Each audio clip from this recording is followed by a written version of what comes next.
I have in my hands an old magazine taken by me from the hotel lobby. It's from 1989. The cover, once glossy, is now faded. I leaf through it absent-mindedly. The headline of an article on the second spread reads, "Venezuela leads all Latin American countries in economic growth rates." I am astonished. Could there be another Venezuela in the world? One without the giant queue for cheap bread from the government that I see through the long, unwashed lobby glass? And in that Venezuela, there is no fierce fight among hungry people in the queue for lousy canned beans with pork and diapers distributed by an Argentine charity. But there is no other Venezuela. There is this one, where the climate allows 4 harvests a year, but no fruits or vegetables are available for city residents, where a person talking on the phone on the street risks losing that phone, maybe their health or even their life. I read further into the article, which lists the achievements of the country, the Venezuela that no longer exists. The country is a founder of OPEC, has the highest GDP per capita in Latin America. In 10 years, starting in 1971, 5 million migrants came to Venezuela for a better life, the highest number of new cars purchased by the population among Latin American countries. I put the yellowed magazine on the cracked oak table and try to figure out how a prosperous country could be brought to such a pit full of all sorts of troubles and problems, the bottom of which is not yet visible. Let's go back a couple of hundred years. When Bolivar, a great man with a gaunt face of an ascetic, having won independence from Spanish rule, began to rule in 1819 the country called Gran Colombia, which included present-day Colombia, Venezuela, Panama, and Ecuador, there were 900,000 people living in Venezuela, and it was the wealthiest region of that vast country. For the rest of the 19th century, after Bolivar left the presidency in 1830, having been accused of tyranny and repression, and for the first 50 years of the 20th century, Venezuela's history was similar to that of other sister countries in Latin America. Coups were replaced by elections, repressions by liberalization, chaos and wars, by periods of brief prosperity and peace. But in the 1950s, under President Marcos Pérez Jiménez, who took power from the junta, there began a rapid growth of the economy and the well-being of the population, what was later called the period of splendor.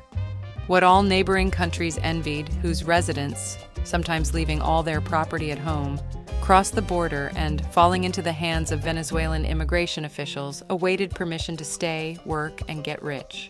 Foreign specialists and doctors moved to Venezuela as there were not enough of their own.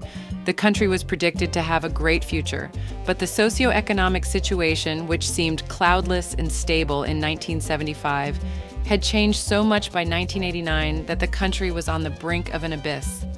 A series of perturbations and the pre-infarction state of the economy led to Hugo Chavez becoming president in 1998, a man who seriously compared himself to Bolivar. Why, he reasoned. We have a lot in common. He freed us from the dominance of the Spaniards. I will free the country from the greedy foreign capitalist sharks. And with the enthusiasm of a child who broke his parents' piggy bank, he took away the giant assets of transnational companies and started spending money on creating a giant bureaucratic apparatus and on continuing what he considered the work of his life, the Bolivarian Revolution. Thus, he planned to build a special Venezuelan model of socialism. But all his endeavors went to waste, and the funds from the nationalization of foreign concessions, or rather, expropriation, and huge oil revenues were wasted. The already fragile foundation of the Venezuelan economy began to crack and collapse.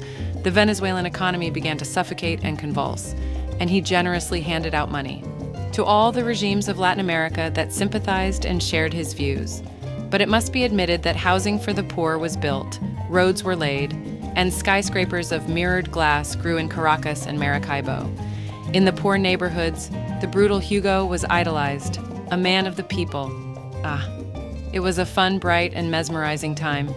But the money, which did not want to multiply according to Colonel Chavez's plan under the operation of nationalized companies under state control, quickly ran out, catastrophically quickly ran out. In the economy, Chavez began active reform, declaring that the state should become the main employer of the country. Banks, telecommunications companies, energy companies were also nationalized. Electricity began to disappear in homes. Mobile communication worsened. The state introduced price controls on 400 types of goods, introduced currency controls, and restricted the export of currency from the country. There was much less public fun. I am distracted from my thoughts by a flock of German tourists, more precisely girls, among the few hotel guests. They fly into the lobby, spinning their heads fearfully as if being chased. The guard locks the massive metal grille on the hotel's glass doors behind them. Evening, it becomes extremely unsafe on the streets. It reminded me of the movie with Will Smith, I Am Legend, zombies and all that.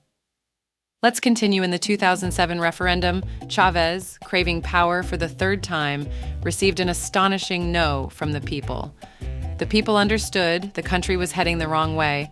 Simple manipulations by Hugo Chavez with the law, constitution, and psychology of voters, and in 2012, Chavez was re-elected for the fourth time, but he did not live to see the inauguration.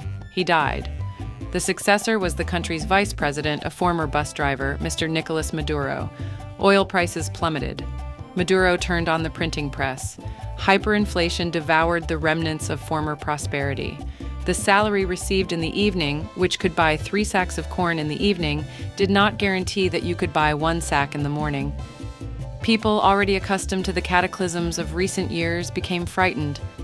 Millions began to flee the country. Up to 95% of the population found themselves below the poverty line, and on the streets of Caracas appeared the motorizados gangs. The simple song of street gangs, reflecting the collapse of state governance and total impoverishment, sounded something like this. I have a gun and a motorcycle, so today, baby, I'll treat you to cigarettes and Coca-Cola after a successful job. Money changers who generously give 2 kilograms of Venezuelan bolivars for $100 and a pack of imported pasta became the reason for a small celebration in many families. And if you add some corn and butter to this pasta, it is simply fantastic. The ingenuity to which Nicolas, a man of the people, resorted to, wanting to stay in power even at the cost of the total impoverishment of his people, high mortality due to lack of medicines, medical care, and simple malnutrition, amazes with its inventiveness. The Socialist Patriot card with a code was introduced. It contains all the social data of a citizen and determines what benefits, food, and even the size of his pension he will receive. When voting in the last elections, in the red tents of the activists, you had to show this card so that everyone understood. Food is something that Maduro, upset by your disloyalty, can take away from you and your family at any moment, and they voted correctly for the faithful companion, already a legend, Hugo Chavez. For Nicolas Maduro, the opposition was crushed. Those who survived fled abroad. But the experiment on the Venezuelans will continue, and the times of the idealist experimenter, cheerful Hugo Chavez, the people already remember with nostalgia and warmth. That's how people are, but presidents come and go. Maduro's rule will end someday, the one who in 2019 did not let hundreds of trucks with food and essential goods into the country, which were allocated by 24 countries. He did not let them in because their arrival was initiated by his political opponent, Guaido. Because if let in, it would no longer be possible to control the population with hunger. The persecution, expulsion, and even killing of the indigenous people of this country will stop. Because gold deposits were found in their land, which the Maduro regime needs very much because oil sales have catastrophically fallen, and what will remain? The hardworking people will remain, the fertile land will remain, the largest oil reserves in the world will remain. The fabulously beautiful island of Margarita with its white sand beaches and gentle Caribbean sea will remain. Everything will return to its place. And Venezuela will become a prosperous state again. Ah, if only we knew when.